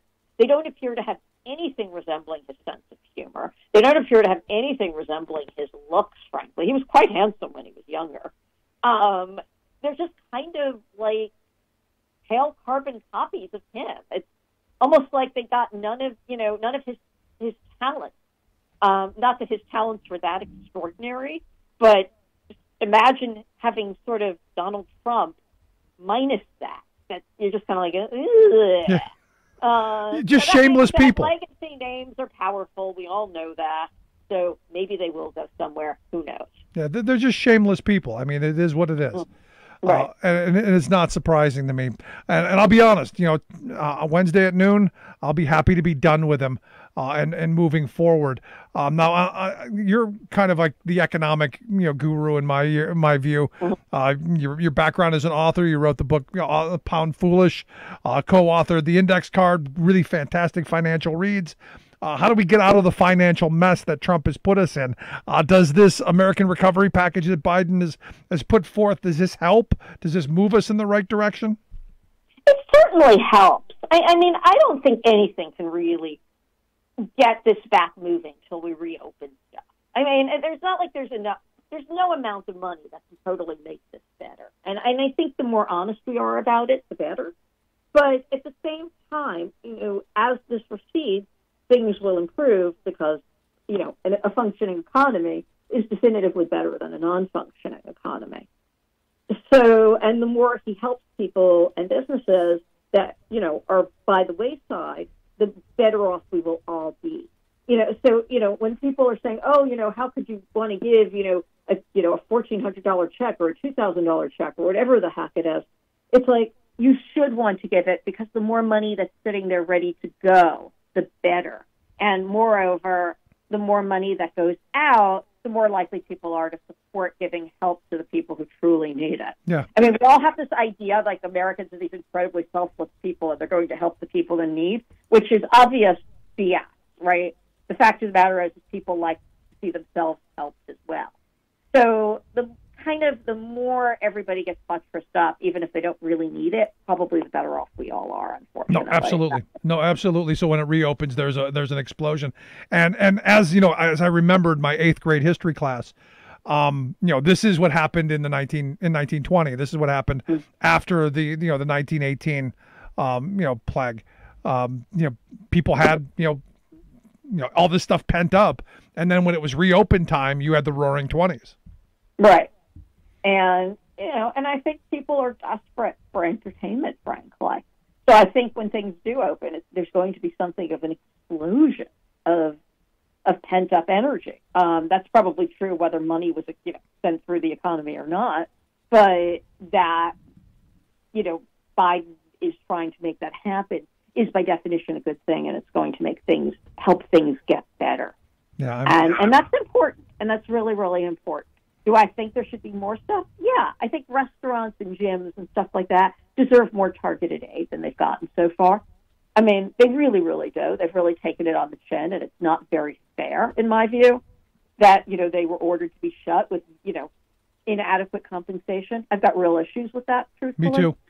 I really do. And look, I had Joe Walsh, the former Tea Party congressman from Illinois, on during the middle of all this, and we agreed. If they're telling you can't operate your business, we owe you at least 90% of what you lost. We needed to put money into people's pockets to make sure that they survived, because that's how you get them to stay the hell home. Right, because what happens otherwise, and I can say this because I'm in California, is that essentially, things are supposedly shut, but in fact, a lot of them are open. And nobody's really doing much of anything about it, because what are you going to do about it? Because if they don't, the fact is, if these restaurants don't at least serve outdoors, they're going under, and everybody kind of knows it. So it's just kind of roundly ignored. And I think there's a lot of problems with that. First in the fact that, you're essentially forcing restaurant owners to be in this position, right? To choose whether to just go out of business or to flout the law to try to stay in business. I think it's a major problem. I think the second part is that, encouraging people to go outside the law like that on a sort of mass scale, which is what's happening in some parts at this point, we know that, isn't, by definition, not a very good thing. No, I mean, you're just making the conditions worse. I mean, we should be encouraging people to stay the hell home. And had we shut down completely for, several weeks back when we did it the first time, maybe we wouldn't be in this mess, but we didn't. We kept fast food restaurants open. I mean, did we really need the local McDonald's to be open? Pay those people to stay home, shut it down. You need something, order it and have people dropped off like we saw in other places. We don't do that. Yeah, so I will say, to be fair, a lot of those other places are also now having major outbreaks. So, there's all sorts of hard questions that are going to have to be asked at the end of this period, because in some cases, the shutdowns did not really quite work as advertised, and maybe it's because, they weren't firm enough, maybe they didn't last long enough, or maybe they simply don't work. I am not a scientist, I'm not an epidemiologist, I don't know the answer to that. But, I think the fact of the matter is what we do know is the situation we're in right now is definitively kind of the worst of all. Because we did shut down to an extent, we did do serious damage to the economy, and we still have a raging pandemic. By definition, nobody should think this is a good outcome. No, I'm with you. And the reality is, until we get the vaccine in people's arms and get through it, nothing really changes, does it? And the vaccine distribution is also turning into a train wreck, and it's a train wreck on a couple of different levels. It's a train wreck, in how we're giving it, who we're giving it, how people are finding out about it. Why is it different in every single state? Why are there so many complicated rules? Why are seniors being told they have to go sign up online? I mean, yeah, good luck on that. I mean, watching my mother try to navigate a computer. Yeah. I mean, seriously. Yeah, I don't understand how we could have gotten to this path. And this is where, when Trump had said he was going to call out the military and the National Guard was going to do all this, I was like, yeah, this is what we should be doing. Let's, anyone, we got 25,000 guys with rifles in Washington, D.C. How about we give them needles and send them out next? Exactly. Hey, you hit like a broken clock. He gets it right occasionally, right? I mean, that's exactly it. I mean, when you start seeing, okay, on tier 1B, this group to get, the vaccine, it's like, huh? Who's going to keep track of that? Like, what are you thinking? No, it's crazy. It should be like a couple of very simple categories. And then it turns out there's not even enough. And, people don't know where to go, who to call, where to sign up. And then you don't even get to the point where, in the first groups where in the number of states where they prioritize, say, healthcare workers, a huge number of them didn't want to get the vaccine. And instead of just saying, okay, let's move on, which is the common sense thing, because the best thing you need to do is just get the vaccine out at this point, right? You don't have 2 weeks to sit around and argue with the health, with whatever healthcare worker who doesn't want to get it. I mean, in the ideal world, yes, you convince them. But in the world we live in, which is we need to get this into people's arms yesterday, you just go on to the next person. You've got places running like lotteries, like, get the shot and we'll, buy you a pizza or we'll give you 3 hours off work. It's like, let's just tell people to get the damn shot. Yeah. And if they don't want to get the shot, we've got a lot of 90-year-olds who are in real danger who could use it. I mean, so, but nobody was in charge. And that's partly Trump. I mean, but it's not totally Trump because, some of this is coming out of the Democratic state, governor and the Republican governor. I mean, it's just sort of a cluster app. Yeah, absolutely. I said, we should be doing all of the above. We should get the ice cream trucks to give the shots out too. Have that little jingling going down the street. When you hear it, come out running and stick your arm in a little hole. They jab you with a needle. You got your vaccine. Exactly. I mean, I think one thing the age of Trump did to us that was not good was that it let others off the hook. Because Trump was so objectively awful, it was just really easy to always assume he was at fault for everything in total, completely and utterly.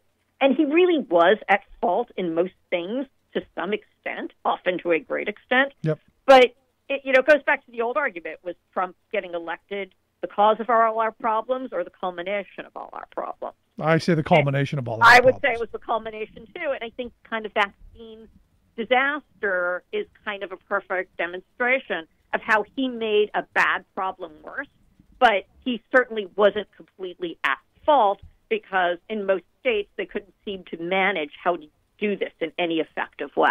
Yeah, I mean, there are tons of problems, going from the top down. But at the end of the day, we used to believe the buck stopped somewhere, and that used to be at the president's desk. Right. So exactly. And again, I mean, I will say, to be fair, and I've been trying to be fair, a lot of the European countries have had similar problems to us with this sort of stuff. So, both in terms of pandemic breakouts and now dealing with the vaccine, both distribution and resistance. So, it's obviously not totally Trump. It's obviously not totally the governors. It's not obviously totally our system of government. But clearly all of that is playing a major role here. Yep. Yeah. But I'll tell you, I'm looking forward to the end of Trump and the beginning of the Biden administration. Hopefully they don't shoot themselves in the foot. Maybe we can get through all this. But Helaine, I appreciate you taking some time for us. Great stuff you do there at the Washington Post opinion page. Thanks. Thank you. And just think, 14 more hours and we're done. Yeah. That's it. It's over. We made it. The next time I'll speak to you, it'll be President Biden. It'll be a whole nother era. Helaine, I appreciate the time. Thanks so much. Thank you. Have a good night. Okay. You too. Good stuff as always. Yeah, a whole nother era. Anyway, gonna take a quick break. Right back. Stick around. You're listening to the Rick Smith Show, where working people come to talk.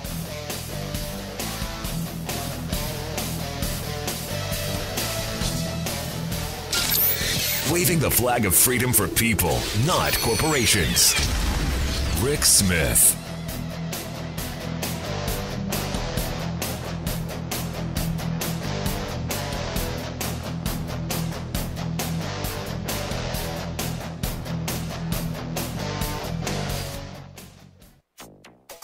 Imagine confronting the climate crisis with American jobs and ingenuity leading the world. Joe Biden unveils economic recovery plan with focus on climate. Also plans blitz of action to undo Trump's environmental rollbacks.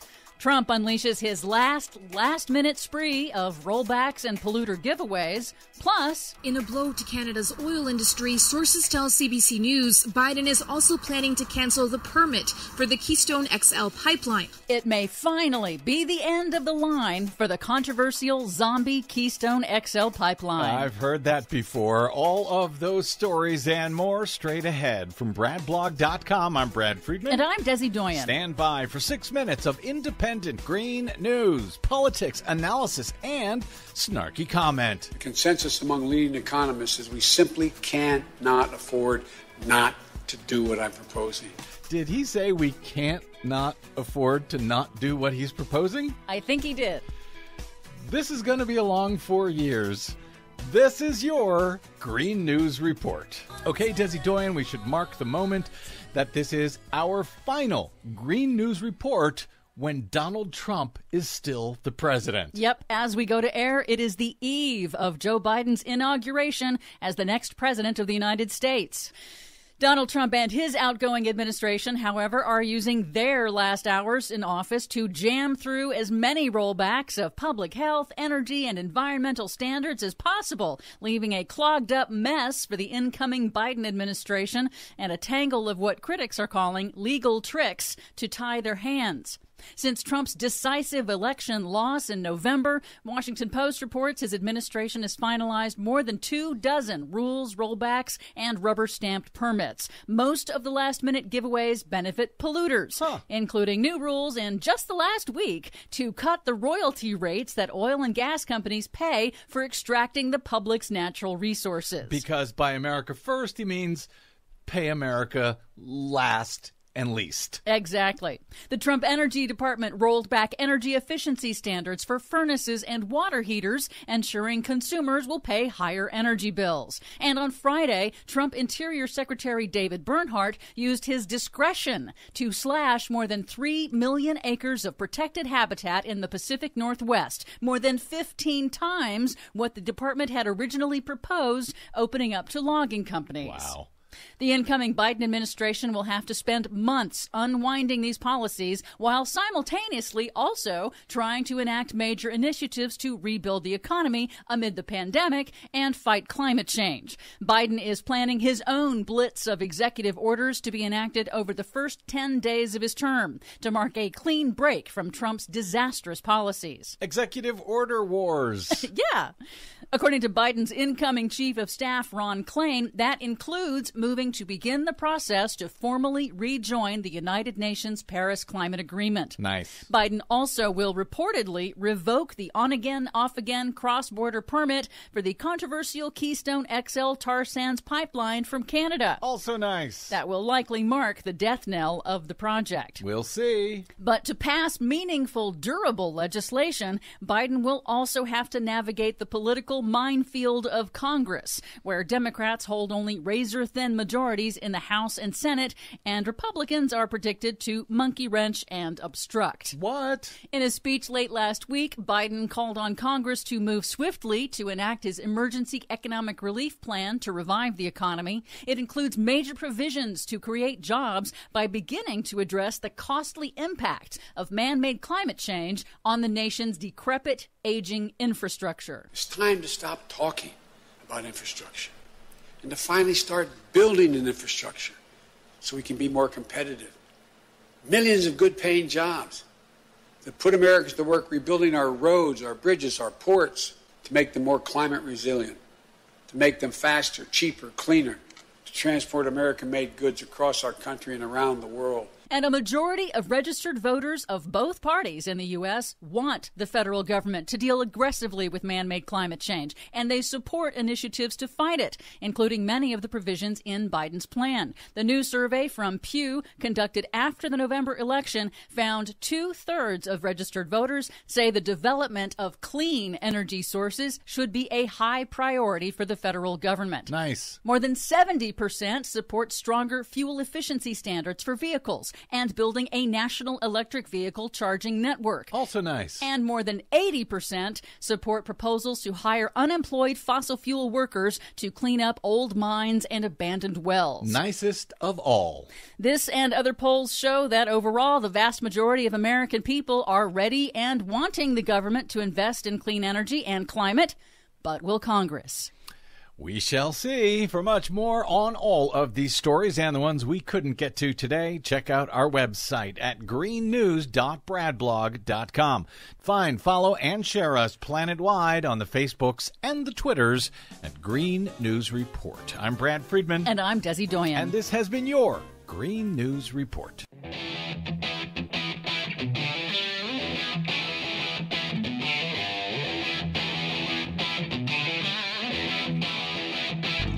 Welcome back to the Rick Smith Show. Now, here is Rick Smith. So, kind of sad for the Trump folks. One of their key, kind of wet dream issues was, hey, how can we stick it to working people even more in the 11th hour? Well, their 11th hour assault on the civil service evidently not going to go through, according to the Washington Post. What they were trying to do is they were trying to create an environment where our federal government workers, the people who do, essential work for we the people, would become at-will employees who can be fired without cause anytime they want. Wear a blue shirt? Sorry, we're not wearing blue today. You're fired. Instead of having what I talk about being a union member, having just cause rights, that you're only fired for just cause, having due process, something I think we Americans should firmly believe in. The Trump administration said, no, we want to go back to at will, to wherever I want to. We can whimsically fire you. And thank goodness that fell through. And here to share some thoughts on, well, the end of the Trump term and what that means for government employees. I've asked Ibidun Roberts to come talk with us. She's an attorney with the Roberts Labor Law and Consulting Firm.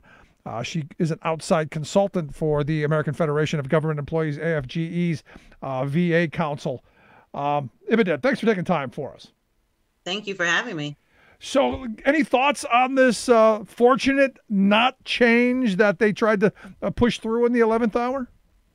Sure. I do think, one of the main points of being a government worker is that there are due process protections for your work. There is a property interest in your employment. And so that's one of the key factors in government employment that this administration has really tried to attack. And so it's good to hear that they won't be able to implement that change, because that is one of the main drivers of people coming into work for the government. It's not pay, right? It's the protection in your job. So it's really good that they're we're able to put a stop to that. Yeah, but here's the thing. I mean, government employees throughout the last 4 years have kind of been the whipping boy of this administration. I mean, you had the government shutdown, you had the taking away of time to do union work and representation on time. You've had a whole bunch of these attacks on the government employees, and not to mention, the number of people who have left because of the poor treatment. Tomorrow's got to be, thank God, something good happened, and this being one of those things. That's right. This is one of those things. Government employees have been through a really trying time under the Trump administration. Veterans Affairs employees, particularly, drawing the ire of President Trump. And so I'm sure there are many government employees rejoicing for noon tomorrow. Now, you bring up the veteran employees, administration employees, whom, as I'm told, something like 50,000 short of the number needed to fulfill the VA's mission, which, again, taking care of the people that we put on a pedestal and call our heroes, and rightly so. But the fact that we're 50,000 employees short of meeting the needs of taking care of them, to me, is a disgrace. But here we're in this moment where nothing seems to be too low for this, hopefully soon, past administration. That's right. I mean, the Veterans Affairs, their mission is to care for those who have borne the battle and their widow and their orphan. Many of the Veterans Affairs employees are veterans themselves. Almost a third of Veterans Affairs employees are veterans themselves. And they have just been under constant attack under President Trump, from the VA Accountability Act to looking for at-will firings of employees, removing those protections, and then removing the union, who was really the only barrier keeping this administration at bay. Now, recently, I understand that the president of the National Veterans Affairs Council had sent a letter to the head of the Department of Veterans Affairs saying that a recent partial temporary collective bargaining agreement was overwhelmingly not ratified. And to be honest, this is surprising to me. Because, I hear so many of these folks say, we care about, the mission of taking care of our folks. And this is a huge message sender for me that things are bad there. Can you walk me through, one, why you think that it was overwhelmingly not ratified and where this goes? Sure. So, to start from the beginning, and I'll give you the short story, the VA reopened our master agreement, which contained all of the negotiated benefits for the employees. And they came to the table with very extreme proposals. They were hostile to telework, which during this pandemic, we are all using now, and the VA is now seeing increased productivity from this mass telework. But they came in hostile to telework. They came in hostile to employees. Their proposals were really what we call bad faith. They were just submitted in bad faith. They never came to the table really trying to reach agreement with the union at all. And so that push and pull, which was happening to the point where the VA actually walked away from the table. So I'll put it in terms of numbers. There were 74 articles, almost like chapters in a book. There were 74 articles we had to negotiate. The VA refused to negotiate or even discuss most of those articles. We came to agreement on 18 out of 74 articles in the master agreement. 18. Wow. And so when our membership sees that agreement with only 18 articles that we could agree on, and most of the others, about half of the rest of those 74, were never discussed between the parties.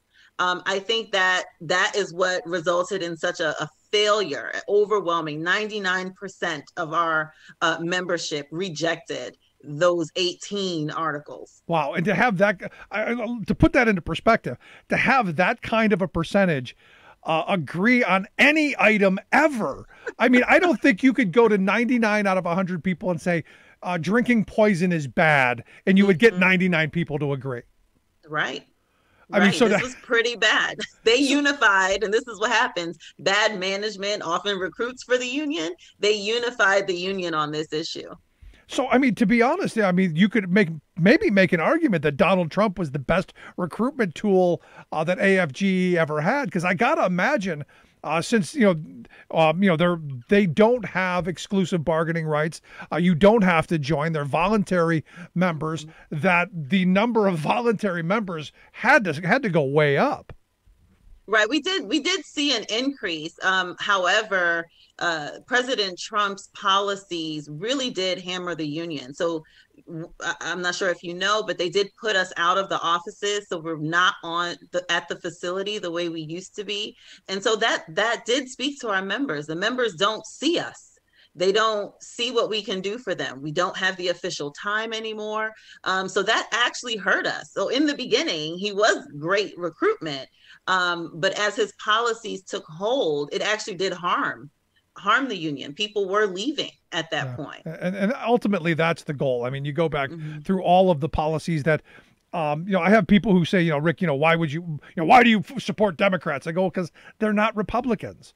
And that's not so much I'm a huge Democratic supporter as much as I am not a Republican supporter, because look, I'm a labor guy. I believe in the right of collective bargaining. I believe in the right of having a contract. I believe in unions fighting for better wages, hours, conditions, all of that stuff. And Republicans time and time again, going back to Reagan's shot heard across the boardroom when he fired the Patco workers, it's been one death of 1,000 paper cuts after another. And Trump just accelerated it by, having a Supreme Court that rammed through Janus, that made the entire country right to work for public sector workers. And of course, every one of those assaults that we saw on federal workers, including the shutdown. That's right. That's right. All of our employees see all of that. And, we have Republicans within the ranks of the Veterans Affairs Council, but they also, again, they were united in their unhappiness with this agreement. So no, so that's a good thing now. So now this clearly not going to happen under Trump's term. Obviously, the good thing is you're going to have Joe Biden as president very soon. This will take a different face, probably not as fast as I think folks might want. But what are you expecting with the Biden administration? Do you see some of those executive orders that took executive time back? Do you see some of the assaults being undone, although it's going to take a little time? But do you see them undoing that stuff?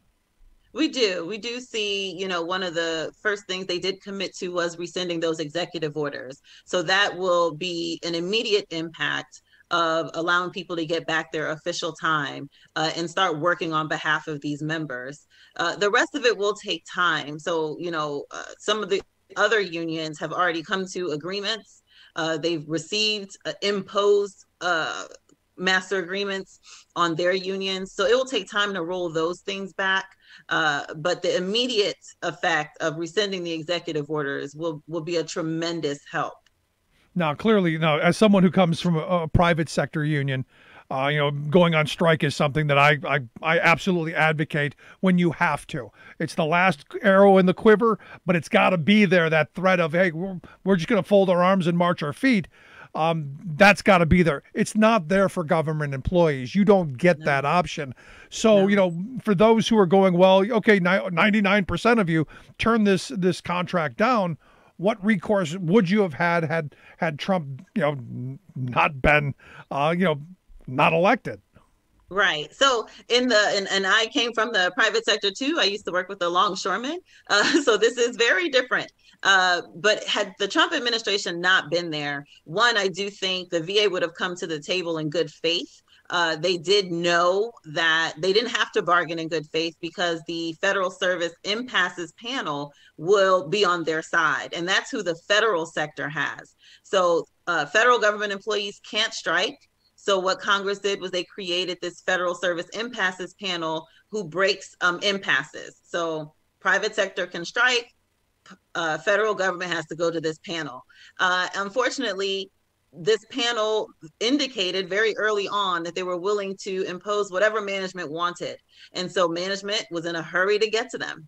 They were not interested in bargaining. They were not interested in concessions or coming to agreement. That normal give and take that happens in bargaining just did not occur in their rush to get to the panel. And the panel did exactly that. So 74 minus 18, I'm a lawyer, I'm not very good at math, but those other articles were imposed by the panel, and they overwhelmingly favored management in the articles they imposed. Yeah, I mean, the game was ultimately rigged, which is why, again, I'm a firm believer in give me my right to strike, give people the right to put their hands in their pockets and say no, because the only power that working people have ever had is the right to say no.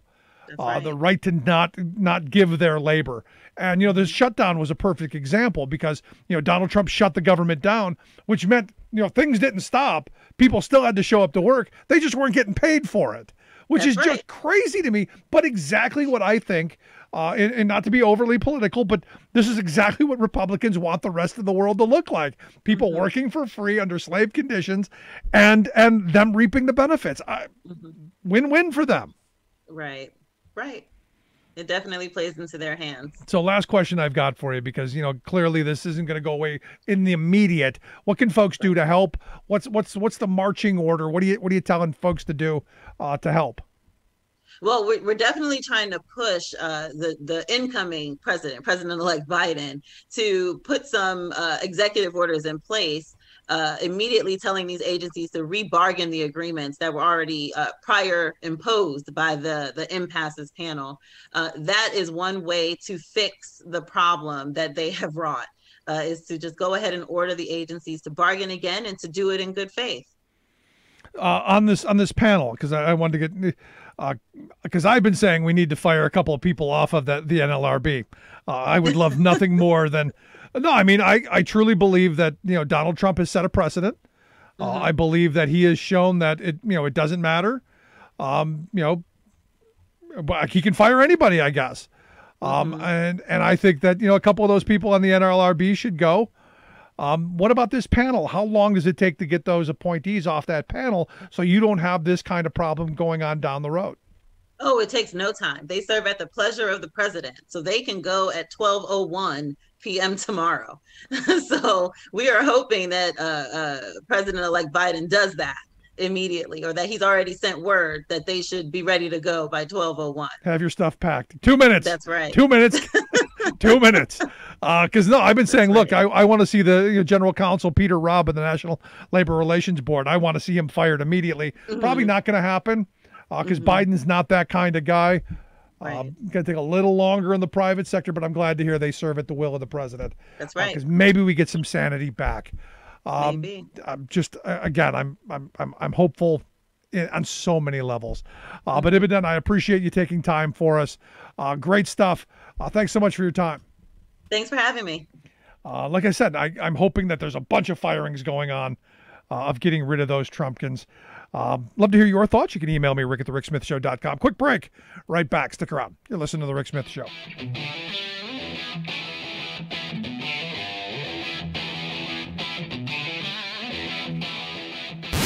Saving work in America, one show at a time. The Rick Smith Show.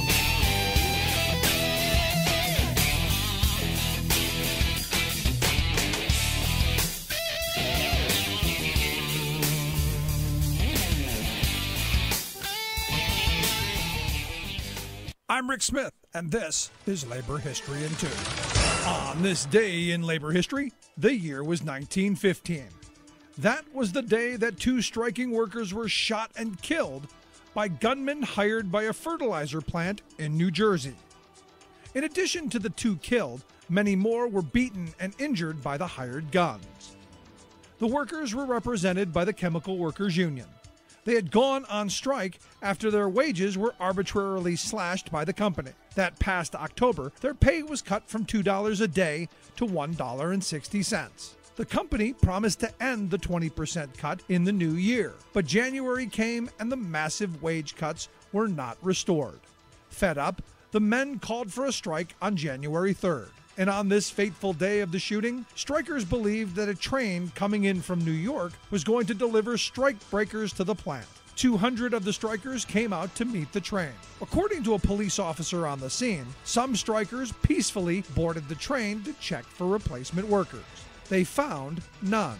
But then armed detectives hired by the company rushed out of the plant. They shot indiscriminately into the crowd of unarmed strikers. One of the 2 men killed was said to have had 6 bullets in his body. The policeman who observed the violence recalled, "It's impossible to describe how those unarmed, defenseless men were shot down. Some ran and escaped injury. Those who were unable to get to high ground made for the swamps. And it was those men that were shot, beaten, and then shot again." 31 of the hired guns were arrested. 9 were found guilty of manslaughter. The strikers returned to work at a new daily wage of $1.80 an hour. Labor History in 2 brought to you by the Illinois Labor History Society and The Rick Smith Show. For more information, go to laborhistoryin2.com, like us on Facebook, and follow us on the Twitters at Labor History in 2.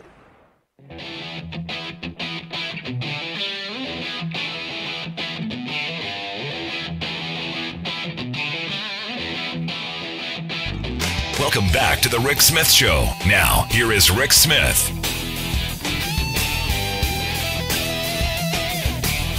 So evidently a soldier was arrested early today. Evidently Cole James Bridges, 20-year-old from Stowe, Ohio. He was arrested because evidently he said he wanted to help ISIS attack the 9/11 memorial in New York City. And I guess attempted to help ISIS target U.S. Soldiers in the Middle East. Evidently, he went online looking for someone to help him attack the 9/11 memorial. And what he thought was ISIS was actually an undercover FBI guy who got him to agree to a whole bunch of stuff. Evidently, this guy is assigned to Fort Stewart in Georgia. He faces up to 40 years in prison for this. Also today, the news was 12 National Guard members were removed from the inauguration because of ties to extremist groups or postings they have made on social media, ties to militia groups. And I'll be honest, 12 out of the 25,000, I don't think is a huge number. They're always going to be there. You're always going to have it. For me, it's not one of these things I'm going to get all crazy about. You're always going to have a couple of you-know-whats in the crowd. You weed them out. You deal with them. It is what it is. Tomorrow is going to happen. We are going to see, and I hope, a bloodless transfer of power, and I believe that's going to come off. We are going to continue the tradition of the next administration coming in without bloodshed, and we're going to move forward. And I'll tell you, I'm hopeful that Joe Biden is going to bring in competent people who are going to do the things that need to be done. You can make an argument that Trump was dealt the pandemic, and well, it's just a really bad hand. He had incompetent people around him.